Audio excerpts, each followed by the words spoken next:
Hello friends, welcome to my channel R D story. আমার আজকের recipe veg momo. আমরা বাইরে গেলেই কিন্তু এইরকম চাইনিজ রেসিপি খেয়েই থাকি। মোমো কিন্তু বাচ্চা থেকে বড় প্রত্যেকেরই খুবই প্রিয়। একদম দোকানের মতন বাড়িতেই সহজেই কিন্তু তৈরি করে নেওয়া যায়। দেখে নিন আজকের রেসিপিটা, আশা করি সবার খুব ভালো লাগবে। সবার প্রথমে আমি মোমোর জন্য ময়দাটা মেখে নেব। দিয়ে দিলাম আন্দাজ মতন লবণ। আমি এখানে 3 কাপ ময়দা বের করেছি। এরপরে আমি দিয়ে দেবো ময়ানের জন্য দিয়ে দিচ্ছি সাদা তেল 3 চামচ। খুব ভালো করে তেলটা আমি মিশিয়ে নিচ্ছি। একটুখানি ময়ান না দিলে কিন্তু একদম নরম নরম হবে না, তার জন্য একটুখানি কিন্তু ময়ান অবশ্যই দিতে হবে। ময়দাটা খুব ভালো করে মেশানো হয়ে গেলে হালকা গরম জল দিয়ে আমি ময়দাটা মেখে নেব। আমরা যেরকম লুচি পরোটার জন্য ময়দা মেখে থাকি, ঠিক সেই রকমভাবেই কিন্তু ময়দাটা মেখে নিতে হবে। একটুখানি নরম করে ময়দাটা মেখে নিয়েছি। এরপর একটা ঢাকা দিয়ে আমি রেখে দিচ্ছি। পুরের জন্য একটা বাটির মধ্যে সবার প্রথমে নিয়ে নিচ্ছি একদম ঝিরিঝিরি করে কেটে নেওয়া বাঁধাকপি। আমি এখানে অর্ধেকটা বাঁধাকপি নিয়েছি। এরপরে দিয়ে দিলাম এর মধ্যে গ্রেট করে রাখা গাজর। তারপরে দিয়ে দিচ্ছি ক্যাপসিকাম। যেহেতু ভেজ মোমো, তার জন্য যদি অনেক রকমের সবজি দেওয়া হয় তাহলে কিন্তু মোমোটা খেতে খুব ভালো লাগবে। এরপরে দিয়ে দিচ্ছি কুচিয়ে নেওয়া পেঁয়াজ রসুন ছাড়া কিন্তু মোমো একটুও ভালো লাগে না, মানে স্বাদটা একটুও ভালো লাগবে না। তার জন্য আমি এখানে পেঁয়াজ রসুনের ব্যবহার করেছি। সবজিগুলো দিয়ে দেওয়ার পরে আমি এখানে দিয়ে দিচ্ছি হাফ চামচ লবণ দিয়ে সবজিগুলো খুব ভালো করে মেখে নিচ্ছি। সবজিটা যদি এরকমভাবে মাখা হয় তাহলে কিন্তু অনেকটা কমেও আসবে আর সবজি থেকে অনেক পরিমাণে জল বেরোবে।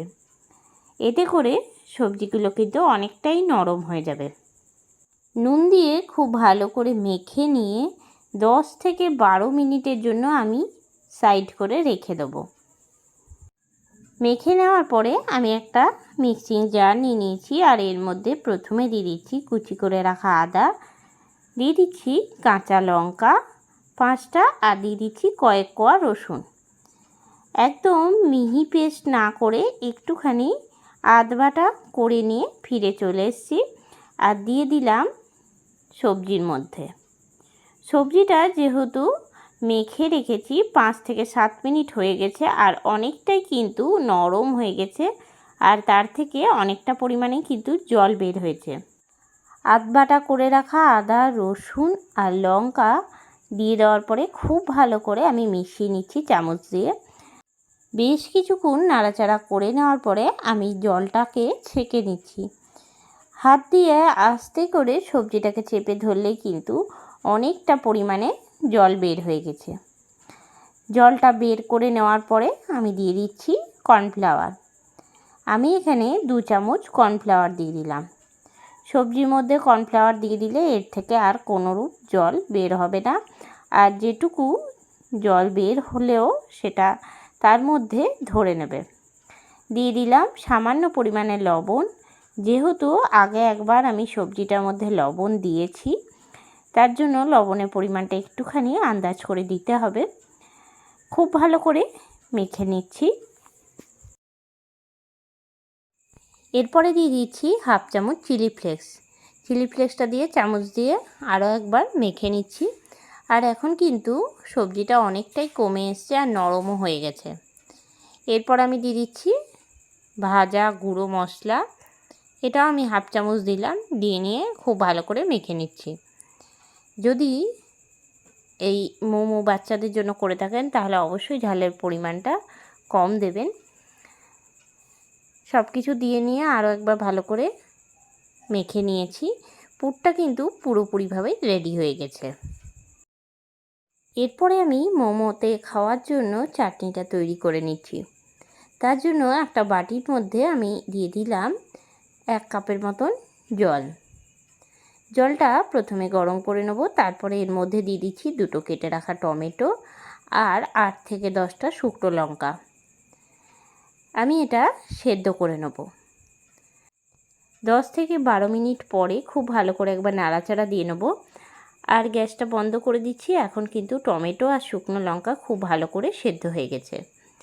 ঠান্ডা হলে আমি মিক্সিতে বেটে নেব। 5 থেকে 7 মিনিট পরে আবার ফিরে চলে এসেছি। আর এখন পুরোপুরিভাবে ঠান্ডা করে নিয়েছি। ঠান্ডা হলে টমেটোর খোসাটা আমি ছাড়িয়ে নিচ্ছি। এরপরে মিক্সির মধ্যে আমি দিয়ে দিচ্ছি টমেটো আর শুকনো লঙ্কাটা একদম মিহি পেস্ট তৈরি করার জন্য। দিয়ে দিলাম কয়েক কোয়া রসুন। অন্যদিকে কড়াই চাপিয়ে নিয়েছি আর কড়াইয়ের মধ্যে মিক্সিতে পেস্ট করে রাখা টমেটো, শুকনো লঙ্কা আর রসুনের পেস্টটা দিয়ে দিলাম। সামান্য পরিমাণে দিয়ে দিলাম জল। গ্যাসের ফ্লেমটা হাই টু মিডিয়ামে রেখে দিয়ে দেবো এর মধ্যে সামান্য পরিমাণে লবণ আর 1 চামচ চিনি। দিয়ে দিচ্ছি কাশ্মীরি লঙ্কার গুঁড়ো একটুখানি কালার হওয়ার জন্য। দিয়ে দিচ্ছি 1 চামচ ডার্ক সোয়া সস আর দিয়ে দিচ্ছি 1 চামচ ভিনিগার। এই সব কিছু উপকরণ দিয়ে নিয়ে খুব ভালো করে আমি নাড়াচাড়া দিয়ে নেব।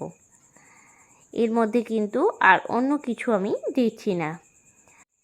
এই একই রকমভাবে আমি 5 থেকে 7 মিনিট সমানে নাড়াচাড়া দিয়ে তৈরি করে নেব মোমো সঙ্গে খাওয়ার জন্য সসটা বা মোমোর চাটনি, যেটাই আপনারা বলে থাকেন। এরপর আমি ময়দার থেকে লেচি কেটে নিচ্ছি। তবে লুচি করার জন্য আমরা একটুখানি বড় বড় করে লই করি, আর মোমো তৈরি করার জন্য কিন্তু একটুখানি ছোট ছোট করে লইটা করতে হবে। এই একই রকমভাবে আমি প্রথমে সব লইগুলোকে কেটে নিচ্ছি বা লেচি যেটাই বলে থাকেন। আমি সামান্য পরিমাণে ময়দা দিয়ে বেলে নিচ্ছি। আপনারা চাইলে তেল দিয়েও বেলে নিতে পারেন। ঠিক লুচি যেরকম বেলি ঠিক ওই রকমই সাইজের আমি বেলে নিচ্ছি। প্রথমে আমি সব লুচির আকারে বেলে নিচ্ছি, তারপরে পুর ভরে রেডি করে নেব। সবগুলো যখন বেলে নেওয়া হয়ে যাবে তখন একটা আমি প্রথমে তৈরি করে নিচ্ছি। আমি এখানে দিয়ে দিলাম 1 চামচ পুর। এরপরে আমি মুড়ে নিচ্ছি। তার জন্য এক সাইডটা আমি একদম আস্তে হাতে ধরে কুচি কুচি দিয়ে নিচ্ছি, আর অন্য দিক থেকে ধরে এই সাইডের সঙ্গে আমি আটকে দিচ্ছি। তাহলে খুব সুন্দর একটা সহজেই ডিজাইন হয়ে যায়। আরও একটা আমি তৈরি করা দেখিয়ে দিচ্ছি। ওই একই রকমভাবে প্রথমে পুরটা দিয়ে নিলাম, তারপরে হাত দিয়ে একটুখানি চেপে চেপে নেব। তারপরে আমি পুরো 4 সাইডটাই কুচি কুচি দিতে থাকব। যখন গোলটা অনেকটাই ছোট হয়ে যাবে তখন আস্তে করে ধরে আটকে নেব। আরও একটা খুব সুন্দর একটা ডিজাইনের মোমো তৈরি করলাম। এরপরে আবারও ওই একই রকমভাবে আমি পুর দিয়ে নিচ্ছি। আমি 1 চামচ করেই কিন্তু প্রত্যেকটাতে পুর দিচ্ছি।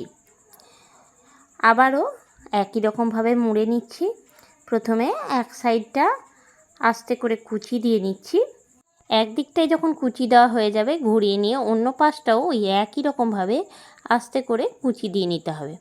তারপরে যখন গোলটা ছোট হয়ে যাবে তখন দুপাশটা ধরে আস্তে করে মুড়ে নিতে হবে। ভালো করে কিন্তু চিপে চিপে চিটিয়ে নিতে হবে, না হলে সেদ্ধ করার পরে খুলে যেতে পারে। এই একই রকম করে আমি কিন্তু সবগুলোই বানিয়ে নিচ্ছি। খুব সহজেই এই ডিজাইনগুলো করা যায়। এখন অনেকগুলোই কিন্তু গড়ে নেওয়া হয়ে গেল।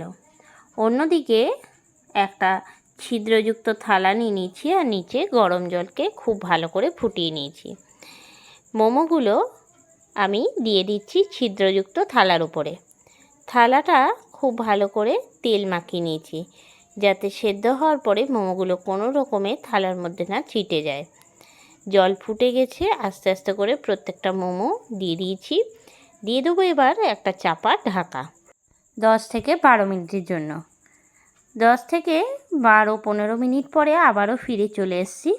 আর এখন কিন্তু মোমোগুলো পুরোপুরিভাবে তৈরি হয়ে গেছে। ওপর থেকে দিয়ে দিচ্ছি ঠান্ডা জল। এতে করে মোমোগুলো ওঠাতে একটু কিন্তু কষ্ট হবে না বা তলায় লেগে যাবে না। থালার তলায় অনেক সময়ই মোমো চিটে যায়, তো উপর থেকে যদি এরকমভাবে ঠান্ডা জল দেওয়া হয় তাহলে কিন্তু একটুও থালার মধ্যে লাগবে না। একটা খুন্তি দিয়ে আমি আস্তে করে মোমোগুলোকে উঠিয়ে নিচ্ছি। এরপরে আমি একটা বাটির মধ্যে ঢেলে রাখছি। খুব সহজেই কিন্তু এইরকমভাবে ভেজ মোমো তৈরি করে নেওয়া যায়। কেমন লাগলো আজকের এই রেসিপিটা অবশ্যই আমাকে কমেন্ট করে জানাবেন। এই একই রকমভাবে কিন্তু আমি সবগুলোই তৈরি করে নিচ্ছি। সব মোমোগুলোই এখন তৈরি হয়ে গেছে। এরপরে প্লেটের মধ্যে আমি নিয়ে নিচ্ছি। সবার প্রথমে একটা বাটির মধ্যে আমি চাটনিটা দিয়ে দিচ্ছি। এরপরে মোমোগুলো সাজিয়ে নিচ্ছি পরিবেশন করার জন্য। কেমন লাগলো আজকের এই রেসিপিটা অবশ্যই আমাকে কমেন্ট করে জানাবেন। আজকের রেসিপিটা আপনাদের ভালো লেগে থাকলে অবশ্যই লাইক করবেন, শেয়ার করবেন। এই চ্যানেলে নতুন বন্ধু হয়ে থাকলে চ্যানেলটা সাবস্ক্রাইব করার অনুরোধ রইল। পাশে থাকা বেল আইকনটা প্রেস করে রাখবেন সবার আগে নোটিফিকেশন পাওয়ার জন্য। আর যারা ফেসবুক পেজ থেকে দেখছেন অবশ্যই পেজটাকে ফলো করে দেবেন। আবারও নতুন কোনো রেসিপি নিয়ে হাজির হব। সঙ্গে থাকুন আর দেখতে থাকুন। সবাই ভালো থাকবেন, সুস্থ থাকবেন। ধন্যবাদ।